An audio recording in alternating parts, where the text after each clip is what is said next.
Well, this is going to be one of the most, I guess, ironic shrink rip / unboxing videos that maybe has ever been done on YouTube.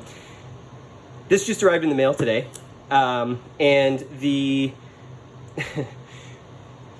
the moment is not lost on me. What you hear in the background right now is a pretty large bedroom air conditioner unit that's been running at full blast for the last 72 hours because of the absolute just earth-shattering heat the Pacific Northwest is going through right now.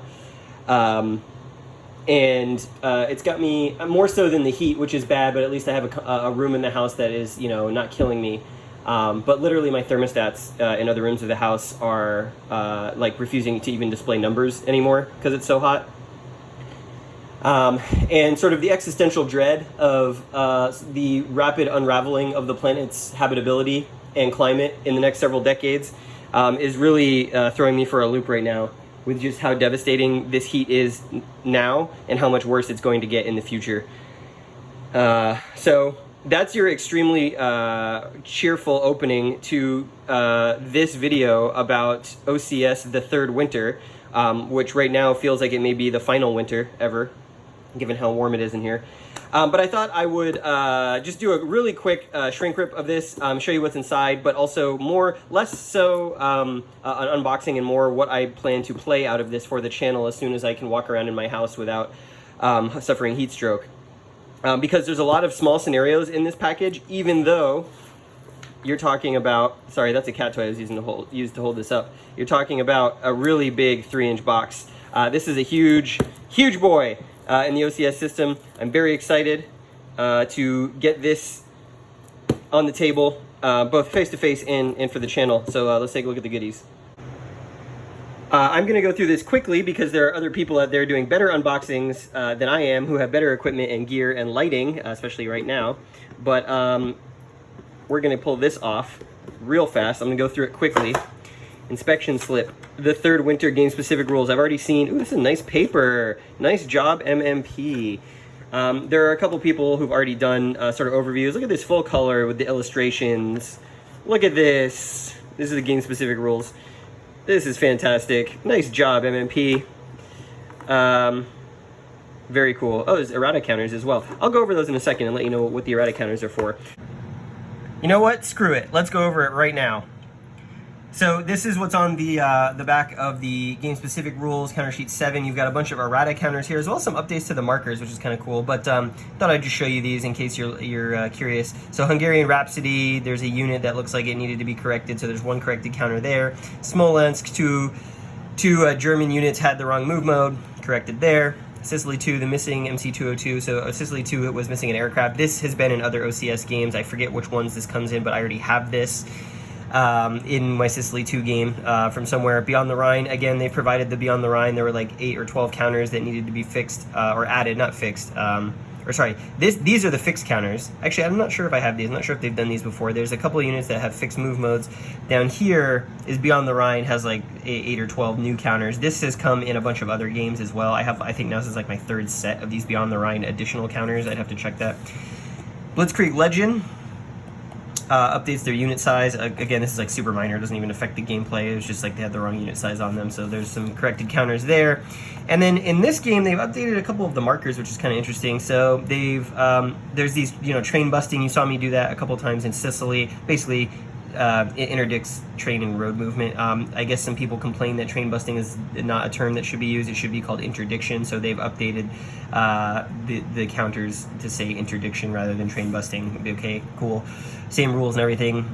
0 strength step loss markers. So this is just, if you have a multi-step unit like an infantry division, you could kind of see when it took a hit, if it was not at full strength or not, because it would have a marker under it. So now they've added the 0 strength step losses. So there's always, if you want to play this way, there's always a marker underneath an infantry division or a multi-step unit. So like you can try and fool your opponent in face-to-face play about how strong they are.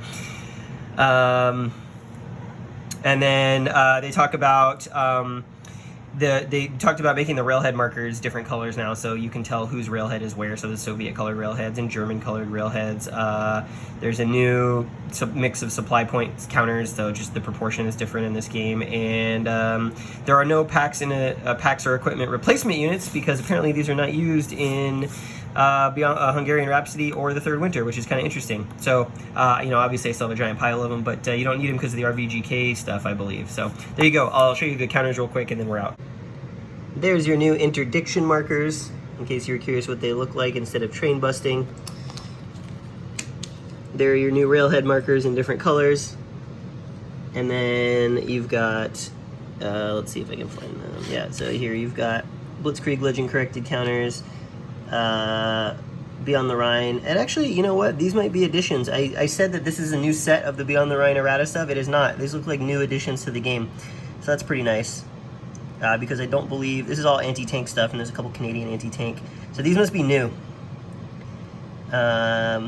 Smolensk errata down here, the Sicily aircraft, Hungarian Rhapsody corrected counter. Cool, there you go. So that's the game-specific rules. We've got a couple of cards here. It looks like counter displays for breakdown units. Actually very handy. I never know where to put the breakdown units for each formation, so this is nice to have, very nice. Counters, marker sheet. You know that I, well, at least a part of a marker sheet. It looks like we got some transport and reserve markers. But you know that I keep my OCS, if you watch my Sicily 2 playthrough, my OCS markers in their own container. That way I don't need to punch stuff. Here is one of the maps. I will not be spreading the maps open because I don't have the floor space or the room. But there are 4 maps in this game, plus a 5th tiny map, which is the one that is going to be of interest to me and you if you're watching this channel. But as you can see, typical MMP style, very playable, maybe not the prettiest. Here's the series rules. These are the same series rules version that came in, although this paper stock seems to be a lot thicker, that came in, I believe, Smolensk and Hungarian Rhapsody, if I am not mistaken. This is, you know, this will get you to play any OCS game, most up to date. Another counter sheet, German Air, looks like Hungarians, yep. What looked to be formation-specific Russian air, which is kind of cool. I know there are some new kind of special rules about this front in this particular game that kind of build off of what Hungarian Rhapsody was doing, which is a game I have not played. A really nice terrain effects chart. This is a first for OCS. Look at this. It's not just a list of text. It is color-coded by season and by type. Oh man, stepping up their game. It's all because all of you pre-ordered this game in very large numbers. So congratulations to everyone who's getting this, because this is a huge step up for OCS in terms of production quality. This is fantastic. Another counter sheet. Again, markers, don't need those. Have a bunch of them already. Another map. Oh, this is the tiny map. I will put that to the side for 1 second as we go through here. We've got the SS. We have got the... I know this looks like Belgium, but that's actually blue. These are the Romanians, some Germans, some fairly high action ratings on their armor, as you would expect. Axis player booklet. This is the first, I don't believe Beyond the Rhine had player booklets. I could be wrong. I have not yet played Beyond the Rhine, but as you can see, everything the German player needs is right here, including these reinforcement schedules, which again, hallelujah, huge upgrade for the OCS system. Nice job, MMP. The rebuild chart, the supply table, the replacements table, anything if you're playing the Axis side of this game that you need in this booklet. There is another one of these for the Allied booklet, aka the Soviets, more German units. You can see we've got some of these Army headquarters, I believe, Army group headquarters. Well, there's one Army group headquarter. Sorry about the fingers right here. Looks like Army Group South, AGS.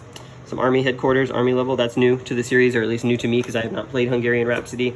Charts and tables, these are the ones that you saw when I played Sicily because I pulled them out of my copy of Smolensk. More markers. Another map. It just keeps going. This box is endless. It's just Ukraine all the way down. Map B. Go check out Hipshot Kev's channel if you want to see all the maps put together. He laid them out on a table. It looks pretty good. This is a gigantic scenario book. Not only is it this thicker paper that they're using, but this is all the scenarios. So one thing I want to point out in here is that there are a couple campaign level scenarios, like this one, for example, the Battle of the Dnieper. But there are many one-map scenarios in this game and some two-map scenarios as well. I'm just trying to get a sense of... Let's see... Yeah, so this is a two-mapper. Only map A and C are used. I think some of the one-mappers are back in here. I just want to see what the unit density is. It looks like this might be a fairly stack-dense game. No, that's still Scenario 3. Okay. Scenario 4, Manstein's Fire Brigades. I believe this scenario is the same.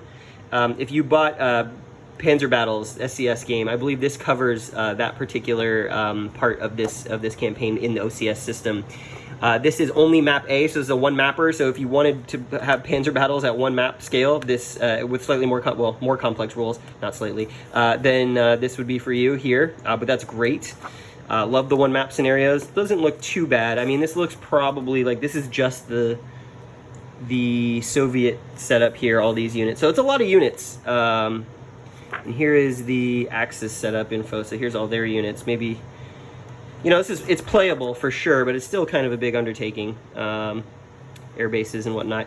Here's the 2nd SS Panzer Corps Strikes Back. This one, it's also map A. This one actually doesn't look too bad. This one actually looks pretty. No, that's the dead pile. Let's see. So this is all Soviet setup. Soviet. It has a lot of units on this one. Okay, so that's a dense one map scenario.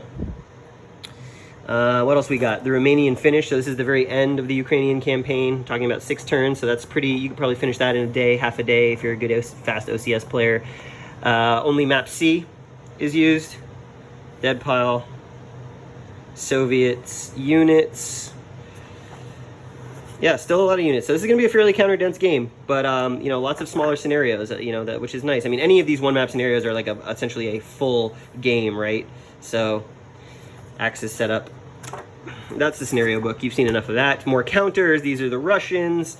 They've got lots of armor, and actually some pretty good armor as well. 4 action rating, 4 efficiency rating. What else we got in here? Soviet player book. Told you there's one of those. Got some weather.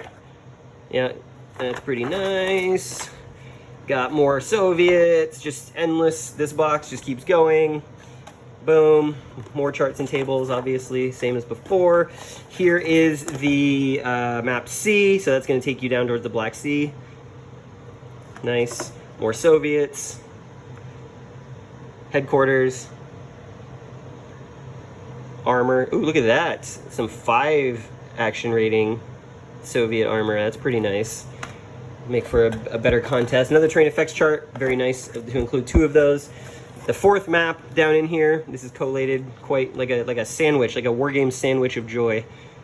There's Lozovaya, Pavlograd. More counters, again, markers here, hedgehogs, railhead, supply. You've played OCS, you've seen this a million times. It's fairly, not marker heavy, but certainly a lot of markers for things. Here is a Axis player aid for the dead pile for units, general records track. That's single-sided, nice matte cardstock. Here is a multi-formation unit display, which is also pretty nice, also with the arrival, so that's cool. A lot of resources. I really like what M&P has done here. They really stepped up their publishing game on this title. This is definitely a deluxe feeling package for OCS. We are not used to this kind of spoiled treatment. Germans. There's a cat coming to check out what's going on. Here's some Russians. Here's some more Russians. Talks about withdrawal schedules. That's nice. More resources. Soviet player aid 1. This is for the RVGK boxes. That's how you reconstitute Soviet units. Soviet dead pile. Here's another resource for the Soviet player. This is their sort of general records track and artillery track, and that's for like big artillery, like huge guns that need turns to reset. Here is this weird, as I saw on Kev's channel, turn record track and reinforcement display with this very strange like Western saloon font, which I can't figure out why they did that there. That's probably the only thing in this package that is just like it's like sans serif, slightly serifed. Welcome to the one-eyed saloon. Anyways, all right, and then that's the bottom of the box. So that's, you got your 2 MMP dice. I recommend you play OCS with 4 or 5 D6s. You can scrounge those from other games. All right, all of that is out of the way. Let's talk about this small map. This is the Corson Pocket scenario called Scorpions in a Bottle. It's got its own map. Let's see if I can lay this out in a way that will... It's got its own tiny 11 by 17 map, its own turn track. It's got all the charts and stuff you need on it. Maybe not all of them, but certainly stuff that helps aid play. You've got the Axis off-map air units, the Axis dead pile. I mean, this is fantastic to include in this game. This is like a short OCS game. Now, I've seen this set up, and it does have pretty high counter density, even on this tiny map. But in terms of like decision points and scope, probably a great place to learn OCS, especially if you're into the East Front, because it's so small. Basically, this is the game Hube's Pocket, which came out in the 90s. That was like one of the first OCS games that is like impossible to find now. This basically is that scenario played in this small footprint. In fact, the map isn't even 11 by 17. It looks like it's probably perfectly square, maybe slightly rectangular. So, you know, if you're wanting to get acclimated to sort of the large unit density of the East Front and the terrain and some of the tactics that you can use using the toolbox of OCS, hey, this scenario here. We're going to play this one on the channel at some point soon, and I look forward to doing that because it's very manageable, very small, and you know, I find videoing that type of game a lot more interesting, and I've got feedback that it's a lot more interesting to watch. Anyways, that is, on this hottest day ever recorded in the Pacific Northwest, the third winter, the battle for the Ukraine, September 43, April 44. Hope you're looking forward to this, and I hope you're living somewhere cooler than it is here right now. Thanks.